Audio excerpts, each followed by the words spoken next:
about to welcome back Elastica Associates and everything else, M.I.A. First, though, a little taste. The Cavemen remix of Galang.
M.I.A. Galang, the Cavemen remix. Cavemen, I think it is. Cavemen, indeed. It is.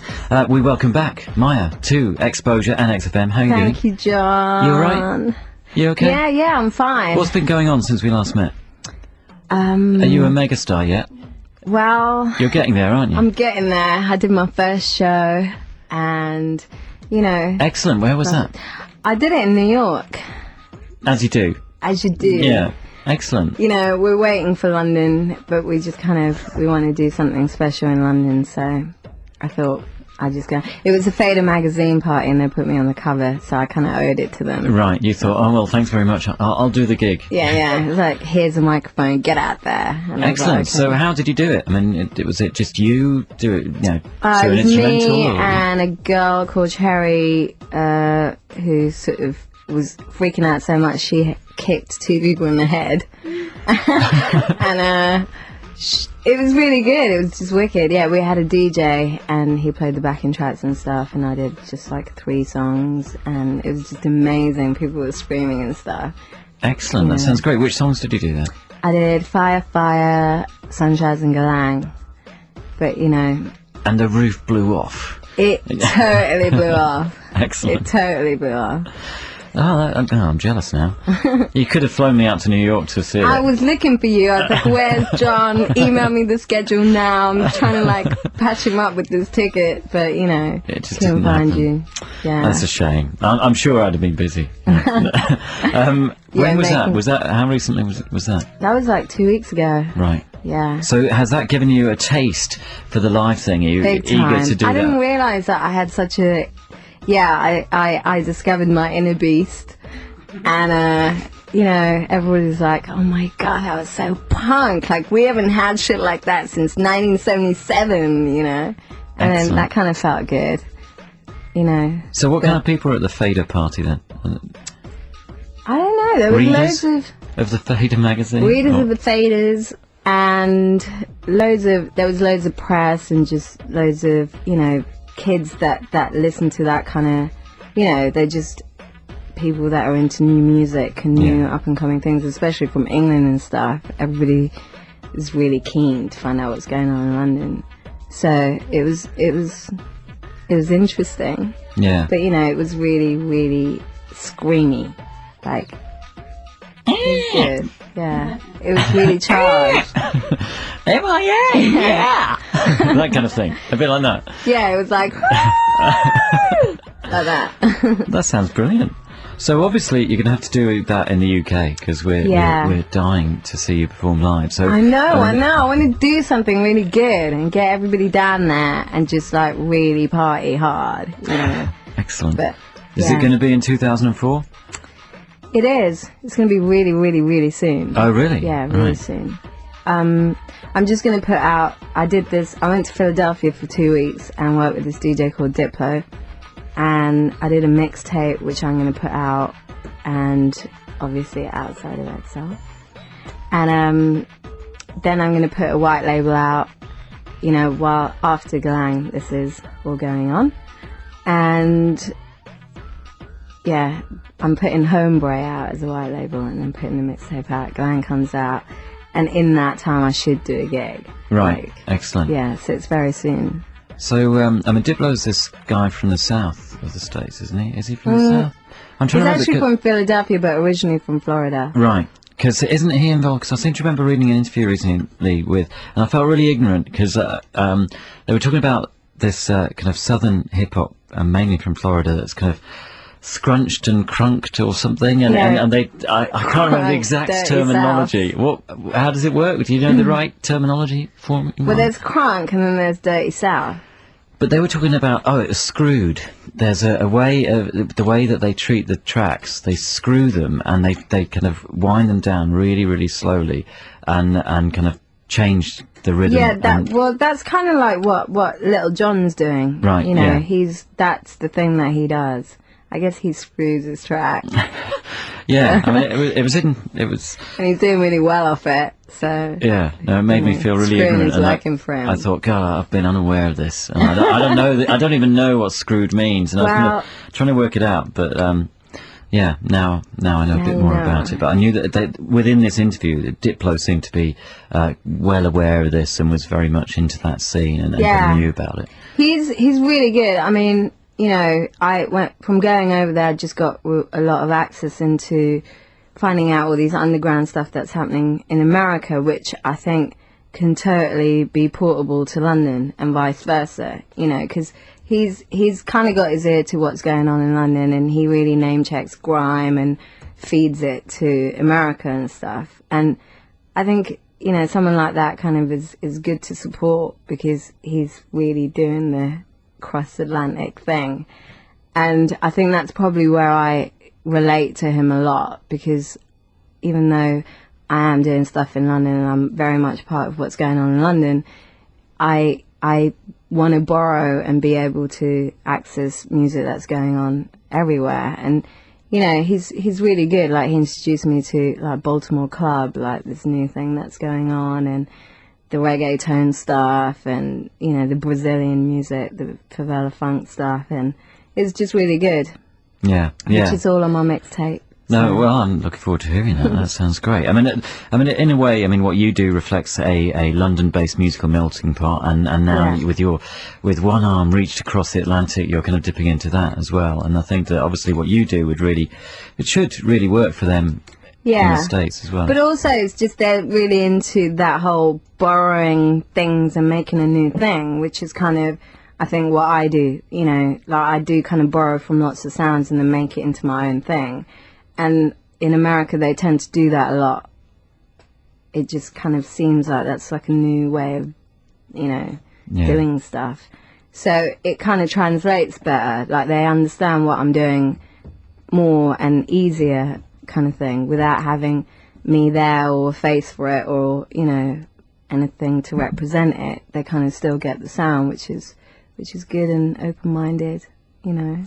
Excellent. And so tonight we're going to experience some of your roots and some of your directions and stuff, because you've done a special mix for the show, haven't you? I have. Diplo did it for me, actually. So we've got a bit of meeting of minds here. Yeah. Excellent. So, and what kind of stuff can we expect in the mix? Because I played that in the second hour of tonight's show. There's some reggaeton stuff, and there's some M.I.A. sort of stuff that I've done over American beats, and just kind of, it's just, cross-wiring stuff. You know, I've got like the bangles on stuff, and, you know, there's a bit of dancehall, there's a bit of hip-hop, there's a bit of stuff of, you know, new music that's out, and it's just what it is. Yeah. You know what I mean? Yeah, no, I'm looking forward to hearing It's kind of what's going on over there. Yeah. And I just thought it'd be something different for XFM. Definitely, which is what we like. And so how much time have you been spending in the States? I mean, it sounds like you've been absorbing a hell of a lot. Yeah, I'm super magpie. I've just been over there for about 3 weeks. Right. But yeah, I did a lot of learning. That wasn't your first time to the States, though, was it? No, it was my first time to Philly. Right. That was it. Because didn't you go live in LA or something? Yeah. I've been to New York and LA in about 40 states, actually, because I went on tour to do that film in Alaska. Right, okay. So I did like 1 day in each state for 40 days. And so you're well versed in the land of Super Size Me and that kind of thing. yeah, that kind of thing. I checked out the Nevada Kentucky Fried Chicken. You know. Hey, it's really good. So, yeah, but this is another side that you hadn't really experienced, I guess. Yeah, it's just, I just kind of wondered what it would be like to bring stuff over here. Like, you know what I mean? At the moment, things are just sort of, everybody's sort of on the dancehall thing, and everyone's like, okay, that's your sound, that's your sound, that's your sound. And it's just that electro-y dancehall thing, and it is. But these are just things that I'm looking at. It's kind of like a sketchbook. That's what it is. It's just the tracks that I've been listening to, and it's just like me putting together a sketchbook of sounds that I like and what's going on and the things that I'm going to kind of hopefully go and work on. Yeah, it sounds good. Tell us about Cavemen, because what I'm going to do, because I foolishly only brought one M.I.A. record in with me tonight, so what I'm going to do, even though we're going to get a little flavour of galang in the mix, I'm going to flip over to the other side and play the other side of the mix in just a moment. But tell us about the Cavemen remix and who they are and why you got them to do it. Cavemen are probably the hardest beat-making duo in Britain, and everything they touch and do just sounds good. And now, because so they did the original track, but they're so good. We were like, well, what's the point of? There's no one you could possibly give that track to remix it and make a better job of it. Why don't you just give it back to them and let them do another version? Because, you know, we did the track a year ago or whatever, and we just wanted to know, you know, I was just interested in how they've progressed as a team and how they make beats and stuff, and it's still really good. What they did is still really good. So definitely. No, I think the mix is great. I mean, one of the reasons why I like it is that it utilises even more of the chant that was at the end of the track, which is one of my favourite bits. Yeah. Where are they based? Sheffield, obviously. Right. Life is hard, so the beats are hard. And in your mix, you've got the Little John mix. Is that different from the South Rackus remix? Was that? Yeah. So tell us about South Rackus, because I'll start that up in just a sec. South Rackus, basically they did this rhythm called Red Alert, which is on my mix that you're going to play tonight. And it's got Cecile singing on it and stuff. So the rhythm that's on my mix, I really liked it. And I just wanted to see what they do with galang, and it was a new sort of thing for them. That, but it's a good way to get people somewhere else to get their heads around what you're doing. And I was just a really big fan of the Red Alert rhythm. I kind of send it to them to see what they do with the remix, and that's kind of what I got back. So you happy with it? Yeah, I really like it, but it's not as hard as Cavemen, obviously. Yeah. But they didn't make it in Florida, so it's like, why would it be? You know what I mean? They got the sun, the sand, the beach, the palm trees, the girls. They're chilling. So that's obviously what had happened with the galang remix there. It's for you to put it on, cruise down the street, get high, talk to the girls, so it's quite mellow. Yeah. It's kind of like background. So Cavemen's all about the dark satanic mills and that exactly. kind of thing. It's like, get me out of here. Can anybody hear me? That's their thing. But when I was in Sheffield, I thought it was quite pretty with the hills in the background. And, yeah, I'm too much of a London by boy. the whole street. Excellent. Well, I'm going to play the South Rackus remix, so we'll have a little kind of sojourn to Florida, and we'll get high and feel the sunshine and look at some girls. And thanks a lot for coming in and doing the mix. And tonight's show is going to be all about galang. All about but the galang. bad news is that it's not coming out now. It's coming out in October. Yeah, but this is supposed to give enough time for people to start going around, say galang to everything. So if everybody says, how are you? You go galang. What are you eating? You go galang. And when people say, what are you talking about? What does that mean? What should they say? Galang. Galang. No explanation. Just go, well, galang it's actually all means... galang. You check? No, galang just means go on, Right. And it's like a slang from Jamaica or whatever. So, it's supposed to filter into, funny, 'cause my friends use it. They do use it. You ask them anything, they just go galang. Right, so is it an equivalent of in it? Yeah. In a way. Because Yes. it's like you're talking to some people and all they ever say is in it. It's true. Can we find a new word for this? Like, I'm ready. Let's just shake a few things in London and just find new shit to do. Yeah, I quite like there that. goes my first word. After last time, you had a warning tonight. Do not cuss. And then you've given me another show tomorrow. Obviously, playing with danger. Yeah, well, we like to flirt with danger. That's what the show is all about. I'm going to try galang out over the weekend on various different people and see if I can cut it. I suspect it won't work out, but We'll see. It'll be good fun. If we all collectively did it, it will work. Galang. Yeah, galang. I know what you're saying. I hope the next time I see you, it will be on stage. Oh yeah, trust live. me, I've had all the clothes made. It's so funny. Excellent. When I did the fader gig, they were like, man, we thought M.I.A. was going to come out in a t-shirt that says I love grime or some shit. and some jeans and some dirty Converse. But she came out looking like Prince. I had this tracksuit made by my friend who's a designer called Carrie. And it's just the maddest, loudest African print tracksuit. I look more like Colonel Gaddafi than anything. Rocking the Colonel Gaddafi look. It's a new thing. Yeah. It's a perm. Oh, don't go for the perm. I won't. Good. That's good news. Yeah, well, I look forward to seeing you on the stage very soon, and obviously the record will be out in a month's time, so that gives you plenty of time to start working galang into your everyday phraseology, and when you go into the shop, all you need to say is galang, and they'll say galang, and just hand it over. $3.99, right. or whatever deal is going on that week. No. Yeah, whatever deal. Yeah. Don't worry about the money. Right, well, we've got the M.I.A. mix coming up in about 25 minutes or so, but before that, check out this. This is the South Ruckus remix, taking us to Florida, the sunshine, the girls, feel the heat.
Excellent. From Mitcham to Miami, that is M.I.A. missing in Acton as well. Galang, that is the South Ruckus remix. Stay tuned for the Galang M.I.A. mix with a little help from Diplo coming up in about 25 minutes time or so. We're going to take a break. We'll be back with the current big one straight after this.